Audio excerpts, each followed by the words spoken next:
for January. Well, for December, but the print is in January, and it absolutely smashed it. If you sort of had a look at the daily video and that, I said, look, the expectation was 1.2%, up from 0.2% prior. But you got to take into account the, sort of Black Friday sales, the Christmas spending period. And oh my God, geez, like it came in at 2%. So almost double what the expectation is. And, over 2% up from previous print. So that is a large, large push up.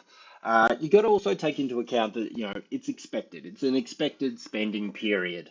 So if we just have a quick look at the data here, where are we? Yeah, so this is it here. We got 2%, we got 1.2% prior. At the same time, we've also got building approvals, which aren't as bigger sort of bit of news, but obviously coming out and need to take into account at the same time.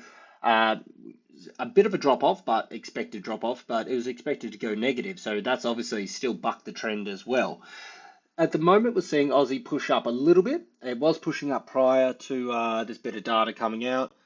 We got DXY coming online soon, and it's looking like it's going to be gapping down. So you got to ask yourself, is the move here basically just, buy the rumor, sell the news kind of thing? And are they just going to push back down? The fact that we've got DXY sort of selling, gapping down, if it does continue in that direction by the time it actually comes online, with strong positive Aussie data, could lead to a nice little break higher. We've seen this little bit of a flag setup sort of coming up through here. If we sort of have a quick look at this, this would give us,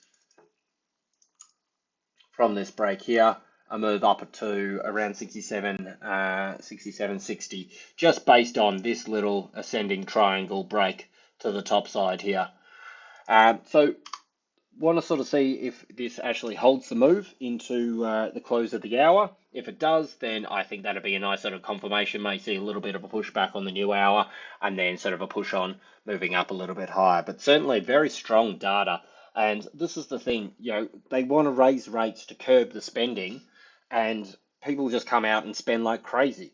And inflation is higher, much higher than a lot of the other sort of central banks around the world, the economies around the world. They're all dealing with sort of 3% or three handles or thereabouts in those low areas, 4.9% last time. And that was a significant drop off from the month prior. So, all these sort of things and the factors weighed in together kind of means that, the idea of like rate cuts are pushed back even further.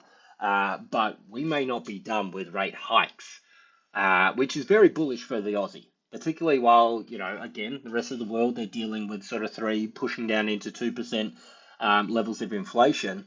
We're still spending like crazy. We've got, the target is 2%. We're nearly 2.5 times that at 4.9%, even with the expectation to come in at 4.5% tomorrow for the Aussie CPI. So I would say definitely if we can hold this into the hour, if we get the double-pronged approach of the US dollar selling off plus strong Aussie data, I think that could be enough to give us a bit more of a push higher. All right, cool. That's about it from me.